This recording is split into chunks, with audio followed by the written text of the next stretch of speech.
In this video, I want to take a look at a game which I've played against Bryan, not his real name. And, well, I've played him many times. I've known him for quite a number of years, and there's two places that I usually see him. And, well, usually the players there are a little bit better than my local chess club, and any one of us can beat anyone else um, because we're all pretty much around the same level, give or take. There's not that much disparity. So we have a Philidor Defence,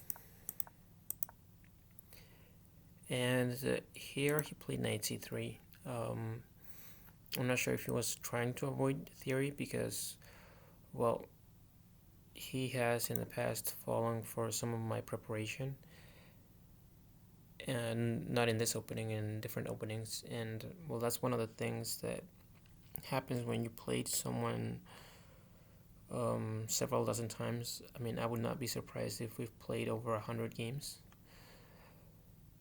Is that I constantly have to keep changing my openings, or just if I'm still playing the same opening, I have to just play a different line, not just against him, but just pretty much everyone. Otherwise, they just they'll go home and analyze the line, and next time you play them, they find some line that they like, and they end up with a position that they enjoy playing, and then they understand probably better because they've analyzed it with that computer and you haven't. So it's just something that you have to do. And, well, here I played f5, trying to go into a Philidor counter gambit after d4. But here, according to the engines, I could have just played c5, and that immediately stops white from playing d4, and we could get a position like this, bishop c4. And this is, obviously black has not equalized, but this is a playable position. I would be happy with this position, actually. So I guess maybe next time someone plays knight c3, I will go for this line. I like these types of structures, but instead I try to make the game a little bit sharper. And here, well, first of all, this opening for black is not sound, so there's like 4 different moves that quote-unquote refute the opening. Now that's an objective evaluation from a very strong computer. When you are the one that's sitting down and you have to figure it out, it's not so easy, and these positions can get very complicated. And, well, if you're playing with a clock, which pretty much we do all the time, because playing without a clock is just not fun. And here my opponent pretty much lost most of his advantage with this move, d3. The computer was giving it a plus 1.5, almost plus 2 advantage after d4. And, well, the line goes, well, there's a few lines, but this I think is the most crazy and entertaining. White just sacrifices the knight, like just castles, and it's like, okay, take my knight. And if you take queen f3, it's, well, you're hitting the pawn on b7 as well as the bishop. So queen c8 is the only move that saves both the bishop and the pawn. And, well, here you can play rook e1, but you can also play knight d5, and I think the moves are interchangeable, but I could be wrong. Knight c6, defending the bishop, and after knight d5, white has very good compensation for the piece. In fact, you might even say that white has slightly more compensation than the pawn. Now I know what Ajahn is saying, but Stockfish had a much deeper evaluation, gives it just a slight advantage for white.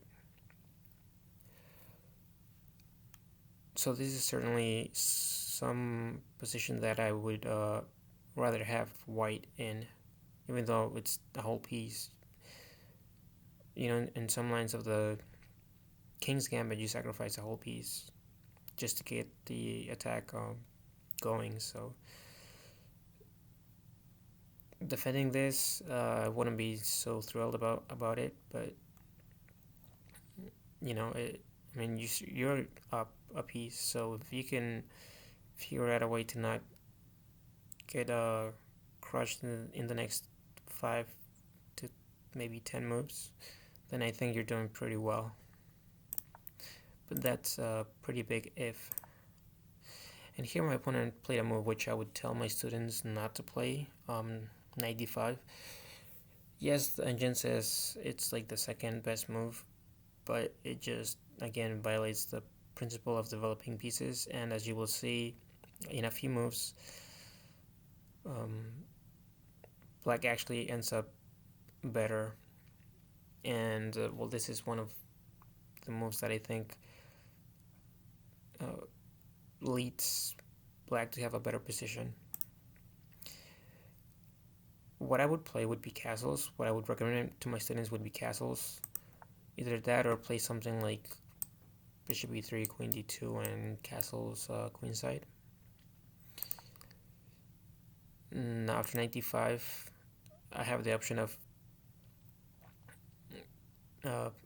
getting rid of this bishop, the light score bishop, which in the Philidor counter gambit just can be a very strong piece, and it can be a very annoying piece to have to deal with, because, well, once you push the f pawn, then this diagonal is extremely weak, so you obviously cannot castle into check. And if your king's stuck in the center of the board, then d4 is gonna open up the position, and your king's gonna be in a lot of trouble. And, well, here's another inaccuracy, and now already black is better. The agents prefer knight e3 to maintain a slight advantage, I think, just hitting the bishop.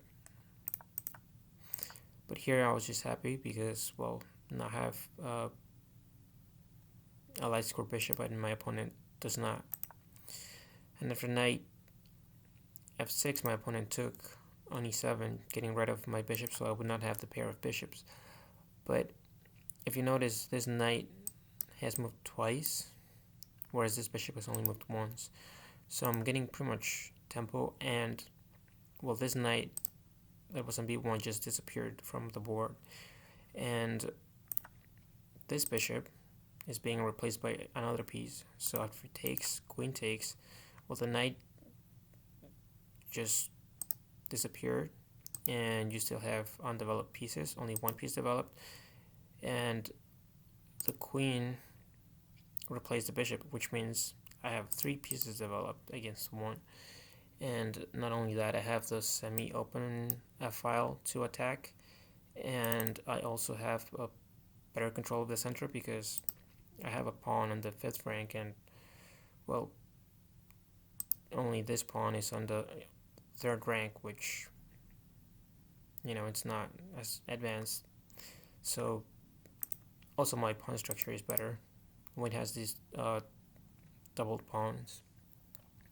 For all those reasons, the Indians just prefer black. Now, this is only at depth 19. The longer you let it analyze, the more it likes black's position. And here bishop g5, I played h6. When I analyzed this game, I was looking for an alternative to h6 because I just didn't feel like, you know, in one of the previous games that I analyzed, I played both h6 and a6 and h6. Well, I had the white pieces, but I mean, basically the same thing. And it happened in this game as well, which is just weird because, I mean, that's not something that you want to do. And so the engines came up with this move, which is actually pretty good. And here, well, I think I would take with the bishop because I wouldn't want to trade. But objectively, apparently, queen takes, and here black is better if you castle and you let white take the queen. And here, I would have taken with the knight, and just intuitively it looks like a better move.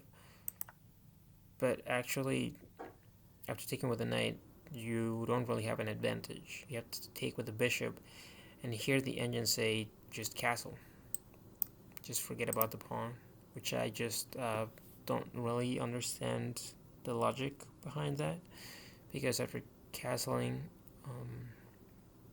if you take this,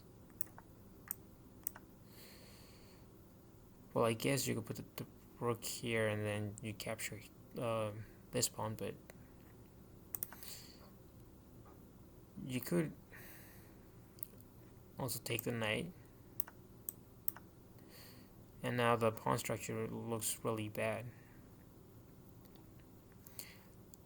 So I think the more logical move, or at least the human move, would be c3, after which the engines give black a very substantial advantage. But really, a6 or knight g4? It's not so clear to me how these moves give black such a big advantage. Now the point of a6 is that you want to play rook e1, I believe, rook e8, without hanging the pawn.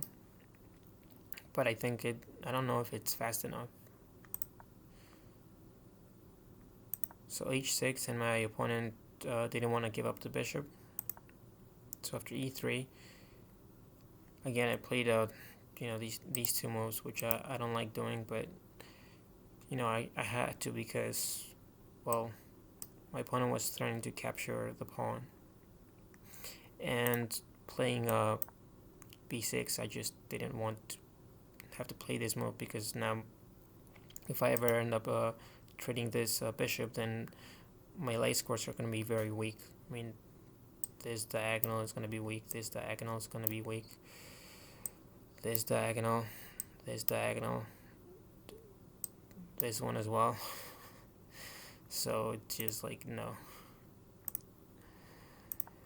And yeah, here I wasn't sure if my opponent was planning on playing g4.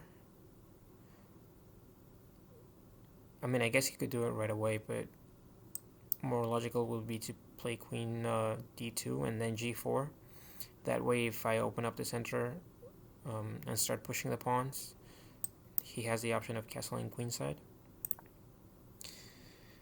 And well, after knight d5, he again really wants to keep that bishop, so he goes even more passive, which I kind of liked. Here I play knight f4. If you have a knight on f4 for black, or a knight on f5 for white, that's really, really good. I don't think you can allow that piece to stay on that square, and I think it has to come off. So I was just expecting him to take it. Another move that the engines came up with was queen f6, which is really interesting. And after rook a5, the point is rook a5 is stopping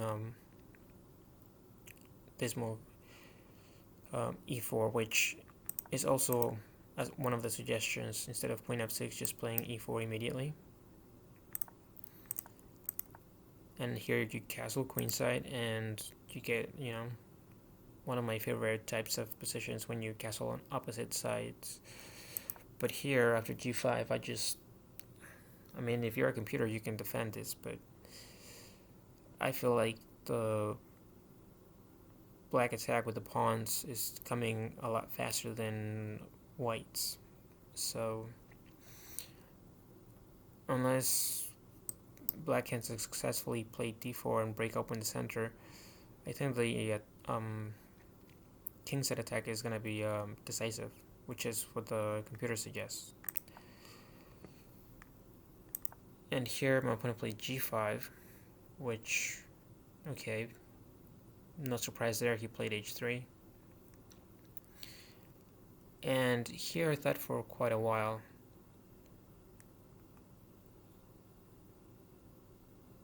Now,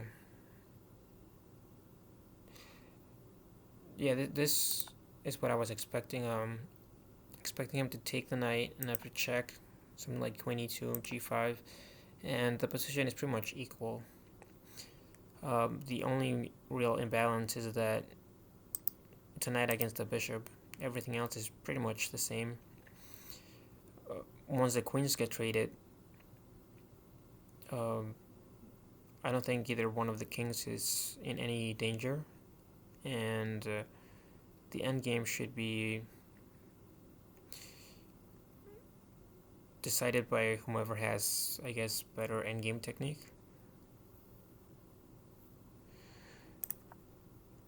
But after g4, the best move was bishop d7, takes, king d2, believe it or not, and castles according to the engine. Now here, I did consider not bishop d7, but bishop g6. But then I started thinking about pushing the pawn because it's very complicated.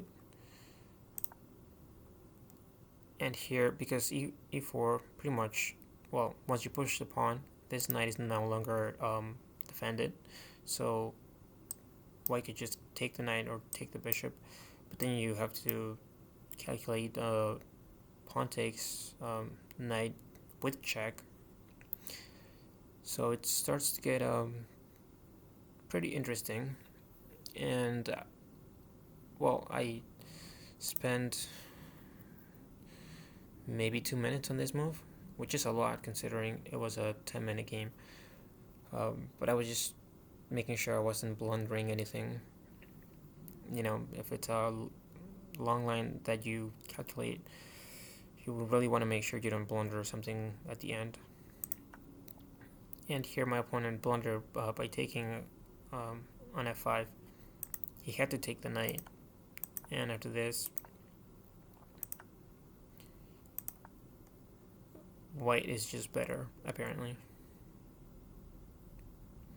But it's not that obvious to me that this is winning, or better for black, and it's not like it's a lot better. It's just slightly better.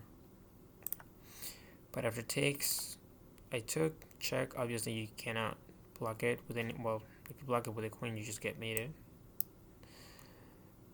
So king f1 is forced, and knight e2. The knight is just a monster here, especially because it's on a light square, so this bishop can never get rid of it. And well, this knight is controlling this square, which means black can't really activate the rook by going to g1, and I'm also controlling this square. So unless you can get rid of this pawn, this knight is going to be here forever. Bishop f4. No, my opponent did not blunder the bishop. You can't really take the bishop.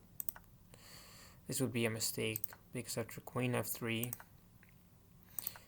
well, the knight is trapped. You can't really go anywhere, you're gonna lose it. And well, if you play anything else, let's say you want to go,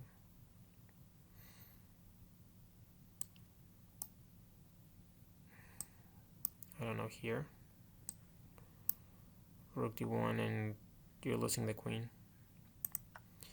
But after this, I guess my opponent saw that you could take with the queen. The engines say taking on b7 is better. Now, if you take on b2, the knight is trapped anyway. So let's say castles, check, and you're losing the knight anyway. And here, I could castle on either side instead of taking the pawn right away. But, you know, if you wait too long, sometimes you may not be able to take the pawn after all. So I took immediately. And yeah, this move g4, probably not the best. Rook e8 maybe was better that way. If you take, well, there's this fork. But even if you didn't have a fork, let's say the queen was somewhere else, you could still take with the rook. So, but I was happy to give up the exchange. And well, my king is safer. I'm up an exchange. So this looks like it should be a very simple win. And here I was running low on time.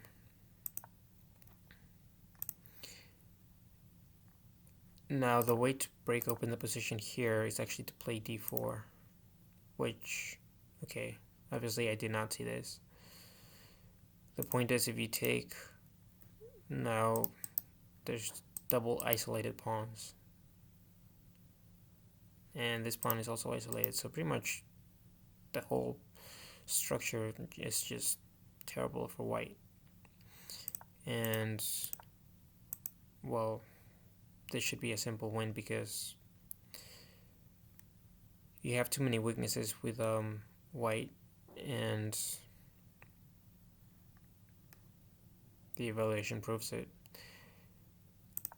But in the actual game, we reached this position, and here I stopped writing down the moves because I didn't want to lose on time. And we ended up playing like maybe 25 moves or more, and my opponent lost on time. And I want to say that he didn't really get a fortress, but without looking at the exact position with an engine, I can't really prove or disprove that statement. Now, I think there is a way to win with the black pieces, but it's not so simple. Even if I had more time, it's not like a trivial win. So yeah, I don't know. But after the game, my opponent just sort of remarked that, you know, it was a good thing that he lost on time because otherwise we would have been there forever, which I thought was kind of ridiculous because, again, I don't think he had a fortress, but I didn't see a way to break through. Then again, I'm not a grandmaster, so maybe I missed something. Anyway, if you like the video, give it a thumbs up, and don't forget to share and subscribe if you haven't already, and I will see you in the next video.